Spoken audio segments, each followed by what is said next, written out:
Welcome to From Dorms to Desks, job hunting tips for those early in their careers, a podcast brought to you by College Recruiter job search site, which believes that every student and recent grad deserves a great career, and hosted by Work Defined. Join our AI co-hosts as they dive into tips, tricks, and insights that will help you land your next part-time, seasonal, internship, or entry-level job. Let's get your career started. Imagine you are 25 years old.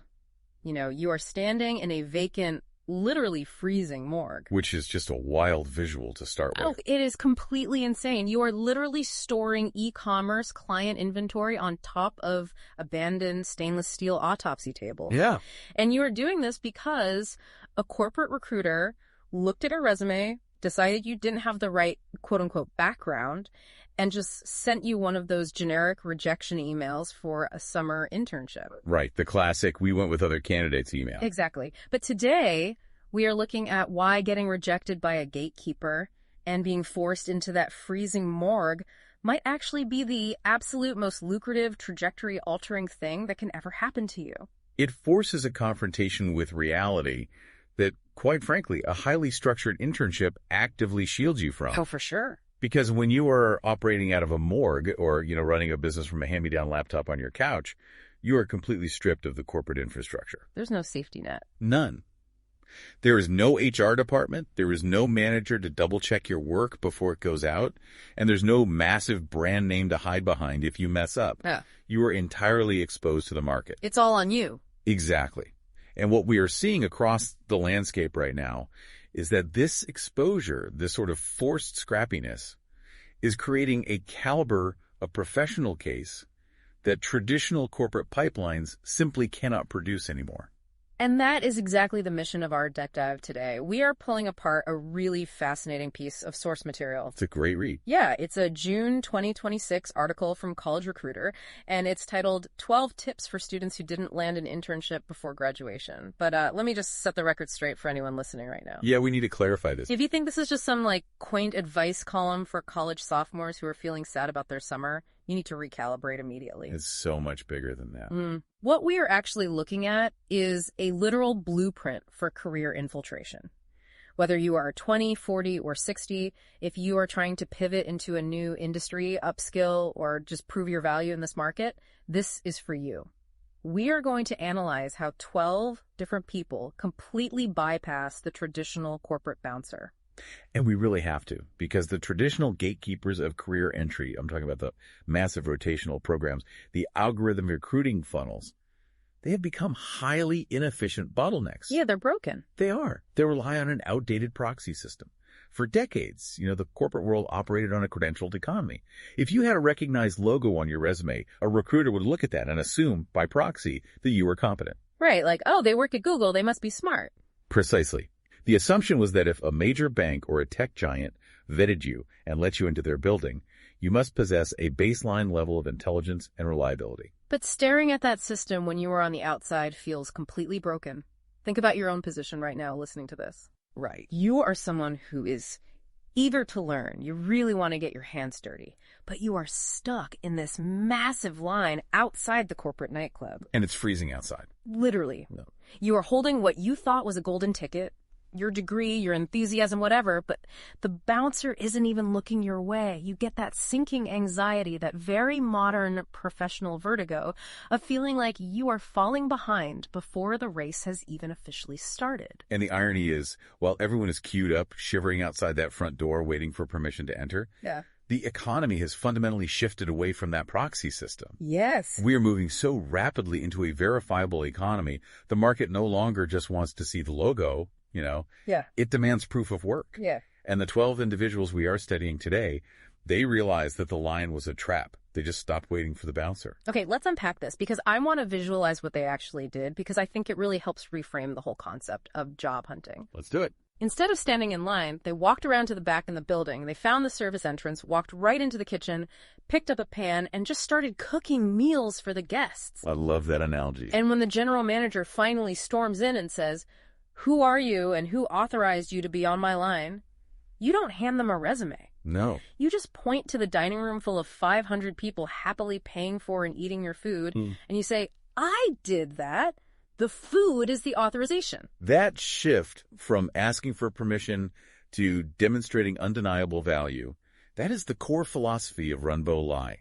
He's the CEO of Magic Hour AI, and he's one of the primary case studies in our source material. His story is wild. It really is. His fundamental thesis is that we have all been conditioned, basically since childhood, to operate on a permission slip model. Like in elementary school. Exactly. You need a permission slip to go on a field trip, you raise your hand to speak in class, you pass a test to move to the next grade. Yeah. And we carry that exact same psychological conditioning straight into adulthood. We do. We just assume we need a corporation to print a title on a contract to validate that we're actually allowed to do the work. There's a quote from Runbo Lai in the article, and it is the anchor for this entire discussion. He says, "A portfolio of shipped work beats a line on a resume every single time." Shipped work, that's the key. The key word is shipped. Not a conceptual project, not some theoretical essay you wrote for a class and got a B+ on. Shipped. It means it actually interacted with the real world. Because you cannot fake shipped work. Hmm. You know, you can inflate a resume. Well, people do it all the time. Right. You can exaggerate your contribution to a group project during a behavioral interview. Oh, yeah, I led the team. But you cannot fake a functioning piece of software or a viral marketing campaign or a physical product that real people are actually buying with their own money. It's just binary. It either exists or it doesn't. Exactly. Runbo Lai realized that the internet has democratized the tools of production. The ability to do the work is completely decoupled from the permission to do the work. So let's look at what taking action actually looks like when you rip up that permission slip. Because the article dives right into the deep end of, really scrappy entrepreneurship. Let's stay with Runbo Lai for a moment. Good idea. When he completely struck out on the traditional path, he didn't pivot to some sanitized digital side hustle. He went to his parents, who ran a local restaurant, and he took over their social media marketing. He was shooting videos, writing copy, figuring out the algorithms. We really need to analyze the environment he was operating there. Managing a local family restaurant's social media is about as far from a prestigious corporate marketing internship as you can possibly get. Yeah, it's not glamorous at all. Not at all. Right. There is no sleek office. There are no catered lunches, no networking mixers with senior partners on a rooftop. But the trade-off for that lack of prestige was consequence. The stakes were incredibly high, and they were immediate. This is what blew my mind. If a post Runbo made flopped, the restaurant didn't get foot traffic that weekend. Food spoiled. Revenue was lost. It's brutal. His family's actual livelihood was directly tethered to his ability to figure out what kind of content moved the needle. That is a critical point regarding the development of real professional competence. That kind of environment creates a brutal, instantaneous feedback loop that absolutely no rotational internship program can replicate. None of them. Just consider the corporate intern at a global marketing agency, right? If they make a strategic error on a slide deck, a mid-level manager catches it. If it slips past the manager, a director catches it. Right, there are bumpers on the bowling alley. Exactly. The intern is totally insulated from the market by layers and layers of bureaucracy. Their mistakes are purely theoretical. But Runbo was touching the live wire of the open market every single day.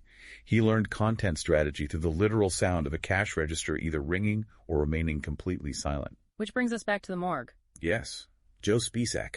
Joe Spisak, who is now the CEO of Fulfill.com, this is arguably one of the most intense examples in the material. Joe gets rejected for an internship after his sophomore year at Ohio University. So instead of applying for 50 more internships online, he just starts a logistics and fulfillment company. As one does. Right. And he rents out a vacant morgue because it's cheap space. And while he's trying to build this business at night, he takes a $12 an hour job at a local warehouse during the day. We have to unpack what he was actually doing on that warehouse floor. Yeah. Because he wasn't there to make $12 an hour. No, definitely not. He was there to conduct industrial espionage on his own industry. He wanted to learn the messy, chaotic, on-the-ground reality of operations. But wait, let me jump in and push back on this a little bit, because I am looking at this from the perspective of someone who might be listening and just feeling incredibly overwhelmed right now. Corporate internships offer a safety net. If I go to a big logistics firm and I make a mistake, I have mentors to catch it. I have a structured learning environment. If I mess up my own business in a literal morgue, I go bankrupt. It's true. So why on earth should someone trade the safety and structured mentorship of a corporate program for the massive financial and operational risk of figuring it out alone in the dark? It is a totally valid concern, and it really touches on how we collectively miscalculate risk. The safety net you described, it is real, but it's also a blinder. How so? Well, when you learn inside a highly structured corporate environment, you are learning how to maintain a machine that someone else built decades ago. I see. You are learning their proprietary software, their internal jargon, their very specific way of handling a supply chain. The hidden risk is that you become highly specialized in a system that might be completely obsolete in 5 years. You learn the process, but you don't necessarily learn the underlying principles. So you become a really good cog, but you don't actually know how to build the clock. Precisely. Now, contrast that with Joe on the warehouse floor. For $12 an hour, he was experiencing the friction points firsthand. The real pain points. Yeah, he was dealing with pick lists that didn't match the physical inventory. He was using barcode scanners that just failed mid-shift. He was listening to the actual customer complaints when the shipping software glitched. He was seeing the massive gulf between theoretical supply chain efficiency that you learn in school and the operational nightmare of reality. And that nightmare was his opportunity. Yes. The internship rejection forced his creativity. By living the nightmare, he identified the exact gaps in the market. He realized that the students who actually got those prestigious internships, they were learning theory while he was out there learning survival. Wow. He was forced to learn first principles problem solving, and the result, by the time he was 28, that morgue startup had hit $10 million in revenue. That contrast is just staggering. 10 million by 28. But let's ground this again. It is highly likely that you, the listener, do not have a family restaurant to experiment on. Right, most people don't. And it is also highly likely you don't want to sign a commercial lease on an abandoned medical facility and start a logistics firm. I wouldn't recommend it for everyone, no. So how do you create value out of thin air when you have zero capital and zero infrastructure? The source material pivots here to a completely different strategy, which is manufacturing your own credibility through hyper-specialization and building in public. This is a really elegant pivot. If Runbo and Joe represent, brute force entrepreneurship, this next phase is about surgical strategic positioning. It is about deeply understanding the psychology of the people who actually do the hiring. Let's look at Brandon George. He is currently the director of demand generation at Thrive Internet Marketing, but back in college he wanted to be a journalist, and he just could not land an internship at any of the major publications. Zero luck. So he started freelancing for tiny local online outlets, and they were paying him practically nothing, maybe $25 an article, but he wasn't doing it for the rent money. No, it was a tactical play. Exactly. He used those platforms to become a hyper-specialist. Instead of covering general sports, he decided he was going to be, quote, the high school sports concussion guy. Let's analyze why that specific niche was a brilliant strategic move. Because the natural instinct of an entry-level job seeker, whether they are a writer, a coder, a marketer, whatever, is to present themselves as infinitely flexible. Because I can do anything. Right. They want to cast the widest net possible to catch any available job. I can write about local politics, I can do local news, I can cover the entertainment beat. But when you claim to be a generalist with 0 years of actual professional experience, you are entirely replaceable. You are literally just a pair of hands. Think about your own digital footprint right now. If a hiring manager looked at your online presence, would they see a Swiss Army knife or would they see a scalpel? That's a great question. Because an intern is usually a Swiss Army knife. You can use them to open a box, tighten a loose screw, maybe uncork a bottle. They are generally helpful around the office, but they aren't precision tools. Brandon George purposefully made himself a scalpel. And that distinction changes the entire power dynamic of the interview process. High school sports concussions is a really complex intersection. You're dealing with medical literature, local sports culture, and serious legal liability. It's incredibly niche. It is. And by focusing solely on that, Brandon quickly accumulated more granular knowledge on that specific topic than the veteran reporters who were covering the broader sports beat. So, when a publication suddenly needed a deeply researched, nuanced piece on the long-term neurological impacts of Friday Night Football, a Swiss Army knife wasn't going to cut it. They needed the scalpel. And the way he pitched editors reflects that power shift completely. He wasn't approaching them with his hat in his hand saying, oh, please give me a chance to learn journalism at your prestigious paper. Right. He wasn't big. So he was approaching them as a subject matter expert, offering an asset they did not possess in-house. He bypassed the traditional entry-level evaluation entirely. But he amplified this strategy, and this is crucial, by documenting his learning curve. The building in public part? Yes. He maintained a public writing log on Medium. He didn't just publish the finished articles. He published the meta-commentary of his process. He wrote about his interview techniques, how he analyzed dense medical journals, and even the mistakes he made while reporting. And the article notes that the editors who eventually hired him later on told him that they had been silently following that public log for months. They were watching him. They watched him level up in real time. He created a public track record of his own competence. This concept of building in public is a recurring theme, and we see it executed brilliantly in the technical realm by Roman Sidorenko. He's the CEO of SEOBro. Roman couldn't land a structured internship, so he treated his own unemployment as a strict, deliverable-based SEO project. Let's do a deep dive into the technicals of what Roman actually did, because the article lists his process, and if you aren't in the search engine optimization world, it sounds like a foreign language. It really does. He took a friend's local business website and his own simple affiliate site, and he just ran full-cycle technical audits on them. He was fixing crawl issues, indexability, redirects, and building internal linking maps. Let's translate that into the mechanics of value creation because it's fascinating. An internal linking map, for example, is critical site architecture. When a search engine bot, like a Google crawler, arrives at a website, it navigates by following links from one page to another. Like roads on a map. Exactly. But if a website has orphan pages, which are pages with no links pointing to them or just a really chaotic structure, the bot gets stuck. It wastes its crawl budget, and the site's most important category pages just don't get ranked. Which means no traffic. All right. It is a highly technical, invisible problem that costs businesses massive amounts of organic traffic and real revenue. So Roman didn't just go on LinkedIn and say, hey, everyone, I'm proficient in SEO. He went into the back end, identified exactly where the search engine bots were getting stuck on his friend's site, and he built a new architecture to fix it. He did the work. But the absolute genius isn't just that he fixed it. It's how he packaged the fix. He created a massive shared document detailing every single change he made, the underlying hypothesis for why it would improve the site's crawling, and then he pulled the actual before and after data from Google Search Console to prove it worked. Think about the psychological impact of that shared document when it lands in a hiring manager's inbox. It's game-changing. He isn't sending a formatted PDF resume claiming he took a 6-week course on SEO. He is sending a forensic analysis. He is leading with undeniable proof.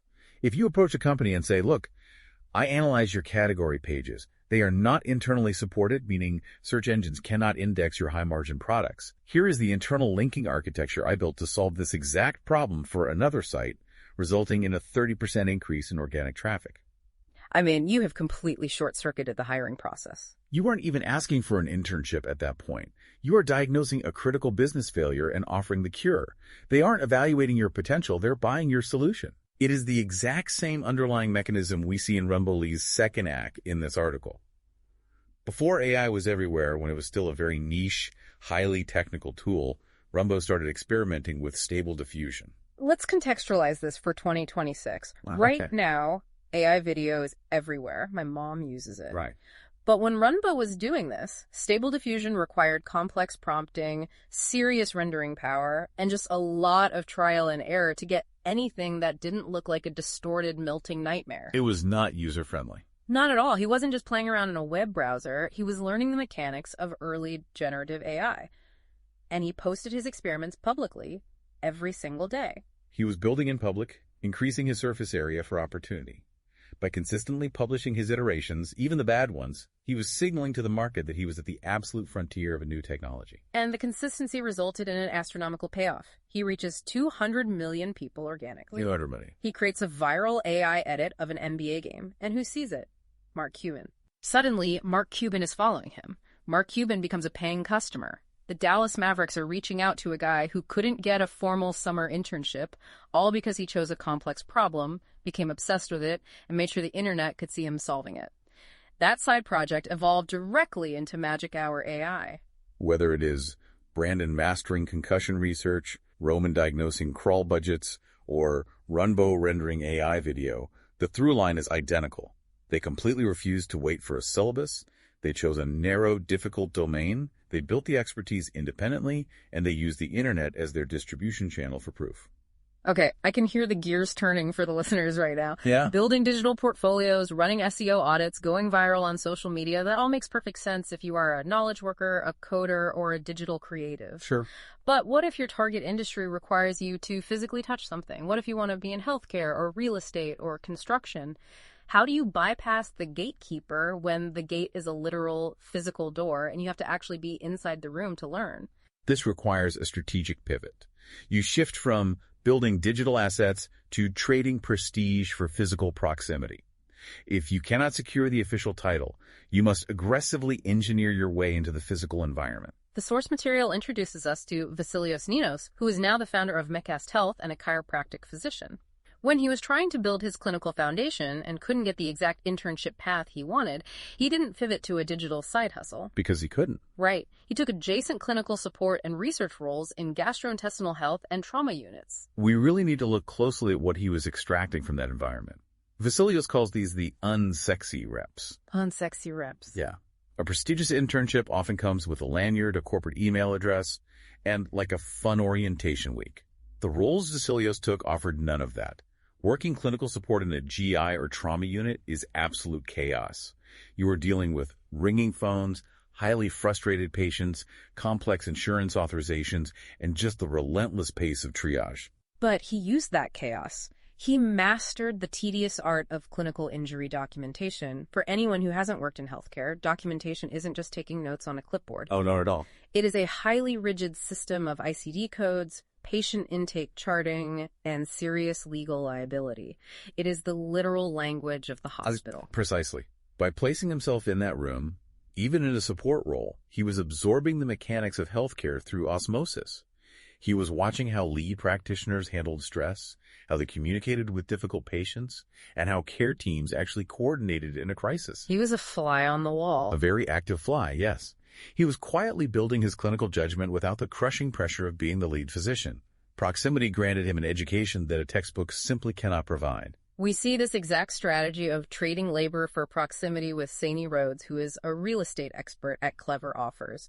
Her structured internship dreams fell through, so she found a local realtor and just offered to shadow them twice a week, completely unpaid. Unpaid. She was organizing the open houses, taking the listing photos, and she coupled this with part-time work handling social media for 2 different brokerages. Let's break down what Sayani was actually learning during those open houses. Because real estate, especially at the higher ends of the market, is not about opening front doors and pointing at crown molding. Anyone can do that. Right. It is a masterclass in high-stakes human psychology. When you shadow a veteran realtor, you are observing how they manage a client's anxiety during escrow, how they read the unspoken power dynamics between a couple viewing a home, and how they subtly negotiate terms before an offer is even drafted. Sayani was studying the invisible scripts of high-net-worth communication. And then there is Joseph Malara, the COO of Truly Tough Contractors. He struck out on a formal internship, so he went to a local construction site and volunteered to haul heavy materials and coordinate schedules for a contractor. He is literally physically carrying drywall and lumber just to be allowed on the site. And this is where we must pause. We have to address the massive elephant in the room, because I know exactly how this sounds to a modern audience. Yes, let's get into this, because I'm going to advocate for the listener here for a second. Please do. We are talking about Sani shadowing for free. We are talking about Joseph hauling heavy construction materials without getting paid. In 2026, the modern workforce universally recognizes unpaid corporate internships as exploitative barriers to equity. Absolutely. So how is hauling lumber for free any different from getting coffee for a wealthy corporate executive for free? Aren't we just repackaging unpaid exploitative labor and calling it a hustle? That is the most vital distinction we will make in this entire deep dive. And the difference lies entirely in the power dynamic. It is the difference between submission and extraction. Explain that. What do you mean by submission? When you take an unpaid, highly structured corporate internship, you are submitting to a rigid top-down system. The corporation holds all the leverage. They dictate your hours, They assign you menial tasks that serve their bottom line but offer zero educational value to you, and they maintain your compliance by dangling the vague promise of a future letter of recommendation. You're just a disposable cog. You are a disposable cog in their machine. You are fetching the coffee. But Sanini and Joseph weren't getting coffee. No, they were operating with absolute agency. They were extracting specific, targeted intelligence from an environment they actively chose. Sunny didn't just loiter in a real estate office hoping to be noticed. She purposefully inserted herself into the open houses to observe the negotiation tactics. She knew what she wanted. Exactly. And Joseph wasn't hauling materials because he wanted a long-term career in manual labor. The physical labor was a Trojan horse. A Trojan horse to see the supply chain. Exactly. When you are on a construction site, physically hauling the materials, you see the bottlenecks. You see what happens when the plumbers finish late and the drywallers are just standing around waiting. You see how the general contractor sequences a complex build and how they negotiate with angry subcontractors. Joseph traded his physical labor for a front-row seat to real-world project management. So they weren't submitting to a corporate program. They were actively auditing an industry on their own terms. Yes. And in the physical world, proximity allows you to earn trust. When a veteran contractor sees a kid show up on time, haul materials without complaining, and actively anticipate the project schedule, that kid earns respect. They develop the rhythm of the industry before they ever possess the official title. All right, so we've seen how to get into the physical room by offering those unsexy, proximity-based reps. But let's pivot back to the digital room, because eventually the rent is due. Let's say you've built your skills, you have the knowledge. How do you actually start getting paid? How do you infiltrate a market and convince complete strangers to hand you their money when you have no corporate backing and no brand name? This is the hard part. It is. This leads us to the gritty, mechanical reality of finding your own clients and the freelance hustle. This requires a complete demolition of how we view networking. The legacy model of networking is, putting on a name tag, going to a hotel ballroom mixer, drinking really bad coffee, and handing out business cards while desperately hoping someone asks for your resume. It's soul-crushing. It is. The new model is infiltration through overwhelming asymmetric value creation. Enter Musha Hakob, the founder of Endava Digital. When he needed to build earned credibility, he didn't go to networking mixers. He mapped out 20 to 30 specific Slack groups, Discord servers, forums, and LinkedIn groups where his target demographic actually lived. He found their watering holes. Exactly. And then he did something incredibly counterintuitive. He didn't pitch them. He didn't drop links to his services. For 90 straight days, he just answered their questions. We really need to unpack the sheer discipline and strategic patience that requires. 90 days. 3 full months of waking up, logging into 30 different communities, reading through hundreds of highly technical complaints, and taking the time to write out detailed, actionable solutions for complete strangers for free. Most people would give up after a week. Most people abandon a networking strategy if a cold email isn't answered in 24 hours. Mouche played an incredibly long game. He wasn't networking, he was community building. He positioned himself as the absolute go-to expert that people would naturally tag when a complex issue arose. If someone in the Discord had a marketing attribution problem, the community would just say, tag Musha, he knows how to fix this. And because he became a trusted pillar in those communities, it directly translated into practical experience. He was having real customer conversations every day. He was seeing the exact pain points the market was suffering from, which allowed him to refine his product positioning based on real data, not just theory. That's huge. It is. But the stroke of absolute genius in his strategy was what he did next. He partnered with non-competitor companies within those communities to co-create content and run joint webinars. Okay, let's explain the mechanics of a joint webinar for someone who hasn't run one. How do you even pitch that when you are basically just a freelancer? You identify a software company or a service provider in that Discord server who targets the exact same customer you do, but offers a completely different service. Okay, give me an example. So if you do SEO, you find an email marketing platform. You approach them and say, look, I've been solving SEO problems in this community for 3 months. I have the expertise. You have the audience and the email list. Let's host a free webinar where I teach your audience how to optimize their sites, and you host it on your platform. It's a win-win. They get free, high-value content for their users, and Musha gets in front of a massive new audience. But the underlying economic principle here is borrowed trust. If an email marketing platform that I already pay for and trust tells me, hey, We are hosting a webinar with Musha because he is a brilliant SEO strategist. My brain automatically transfers my trust of that established company onto Musha. He skipped a line again. He didn't have to build his own brand trust from scratch. He just siphoned it from established players. And the financial result of that borrowed trust is staggering. The article notes that his customer acquisition cost, or CAC, was 40% lower compared to standard paid marketing campaigns. Explain CAC for the listeners who might not know the acronym. Sure. Customer acquisition cost is the total amount of money you spend on marketing and sales to acquire one single paying client.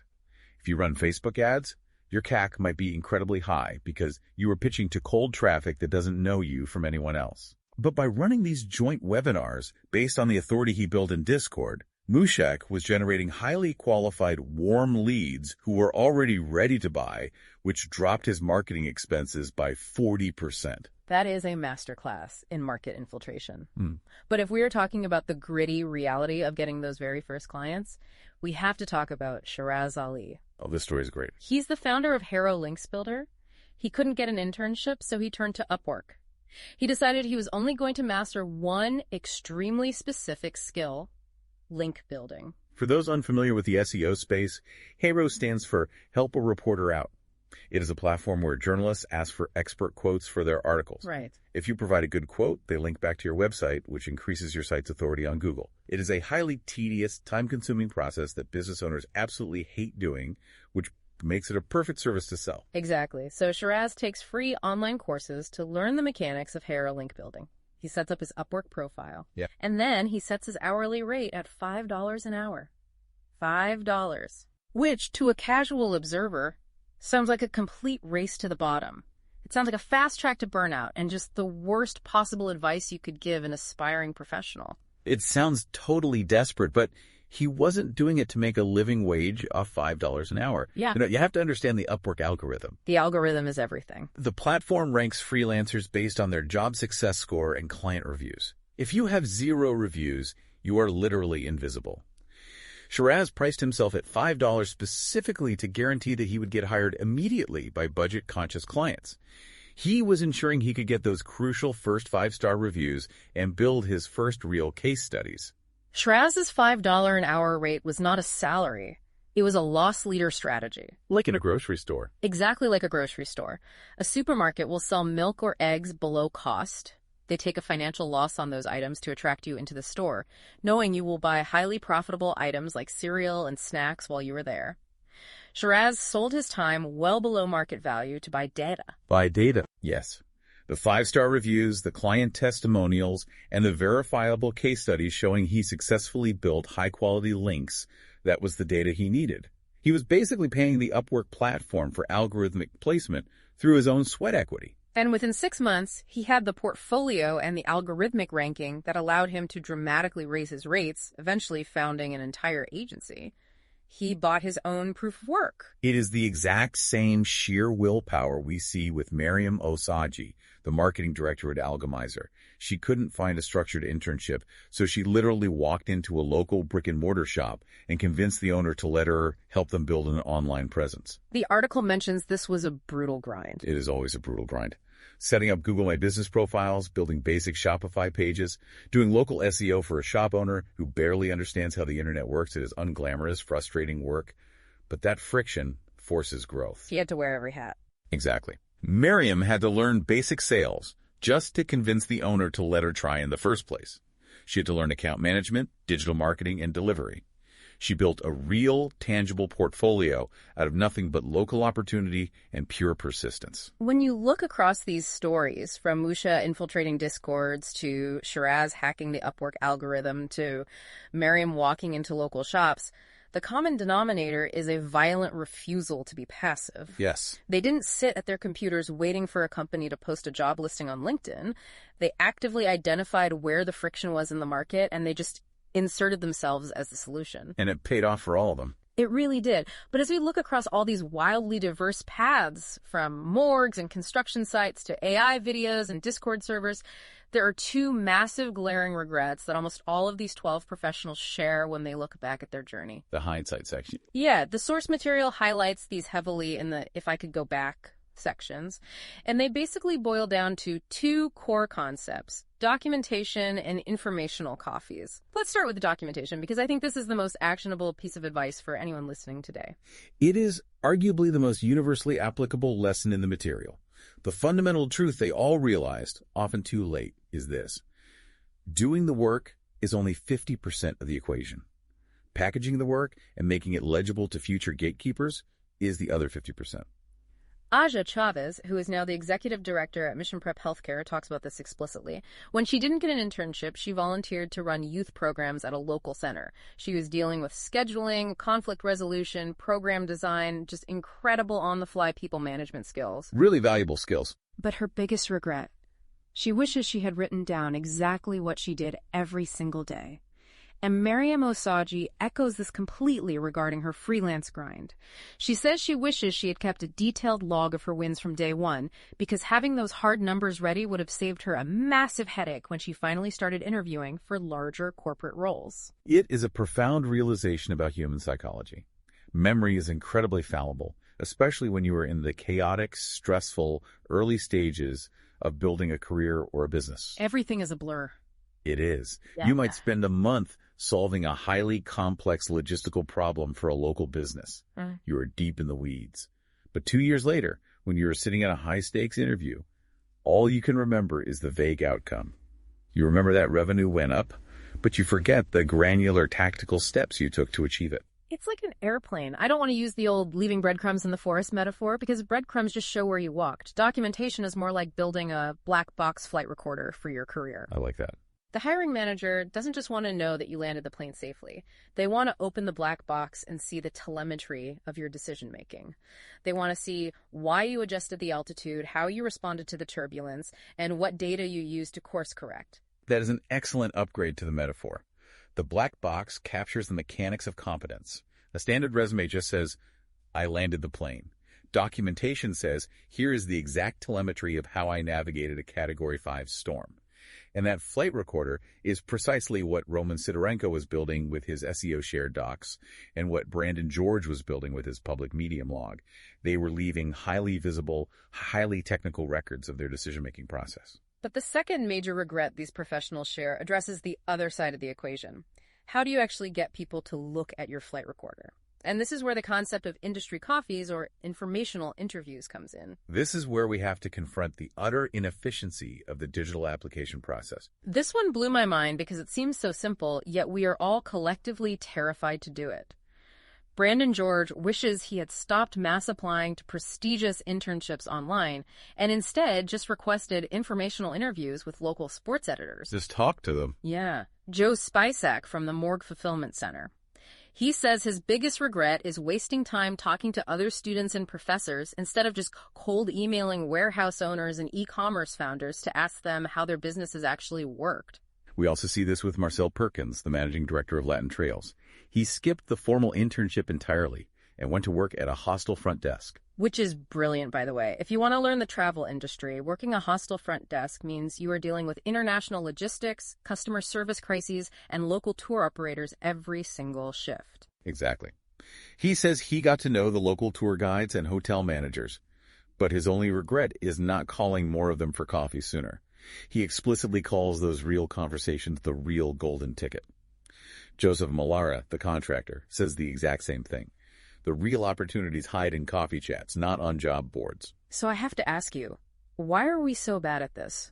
Why will an intelligent, ambitious person send 500 automated resumes into a digital black hole on LinkedIn, but they are absolutely paralyzed by the thought of sending one personalized email asking an operator for a 15-minute coffee? Because submitting a resume through an online portal is an act of hiding. Hiding? Yes. It feels productive. You get the little dopamine hit of clicking apply, but it is emotionally entirely safe. If the algorithm rejects your resume, it is a sterile, impersonal rejection. You could just blame the system. But asking a specific human being for 15 minutes of their time requires vulnerability. It risks a personal rejection. That makes sense. However, there is a brilliant psychological insight embedded in Brandon George's advice in the article that circumvents this fear entirely. He notes, people love giving advice, but hate being asked for favors. That is so profoundly true. Think about the power dynamics of the ask. Asking a professional for a job or an internship is asking for a massive favor. It places a heavy burden on the recipient. You're asking them to take a financial and reputational risk on you. But asking a veteran sports editor, how do you evaluate which stories make the front page? Or asking a warehouse owner, what is the biggest failure point in your inventory software? That is asking for advice. It changes everything. It does. It elevates their status. It strokes their ego. It demonstrates that you respect their hard-earned expertise. You're not asking them for a handout. You are asking them to be a mentor for 15 minutes. And people love to talk about themselves. Always. And as Brandon noted, the strategic advantage here is that by the time a job actually does open up at their company, you aren't a random applicant in a stack of 500 resumes. Yeah. You are a known entity. You are the curious, ambitious person they had coffee with 3 months ago who asked insightful questions. Okay, let me bring all this together because we have covered incredible ground today. We started by staring at that massive, intimidating front gate of the traditional corporate internship, feeling that deep anxiety of falling behind the pack. But these 12 professionals have given us the exact blueprint for finding the service entrance. They proved it can be done. If there's anything you take away from this deep dive, let it be this. Stop treating the job market like it requires a permission slip from a corporate gatekeeper. Embrace the unsexy reps. Volunteer to haul the materials, shadow the professionals, and find environments that give you proximity to real systems and real chaos. Find real stakes that force you to learn, whether that is your family's restaurant revenue dropping or a $5 an hour freelance gig that forces you to deliver results. Build the black box flight recorder of your career by documenting your wins obsessively so you can prove exactly how you navigated the turbulence. And finally, stop submitting blind applications into the void. Start asking real operators for 15 minutes of their time to give you advice. Build your proof of work and let the portfolio do the talking. And as we close this exploration, I really want to leave you with a paradigm-shifting question to consider. Lay it on us. We spend so much time, energy, and anxiety agonizing over not getting picked for these highly structured, prestigious corporate programs. We view rejection as a total failure. But based on the 12 incredible, divergent, and wildly successful stories we have analyzed today, what if landing a traditional, highly structured internship is actually a disadvantage in the long run?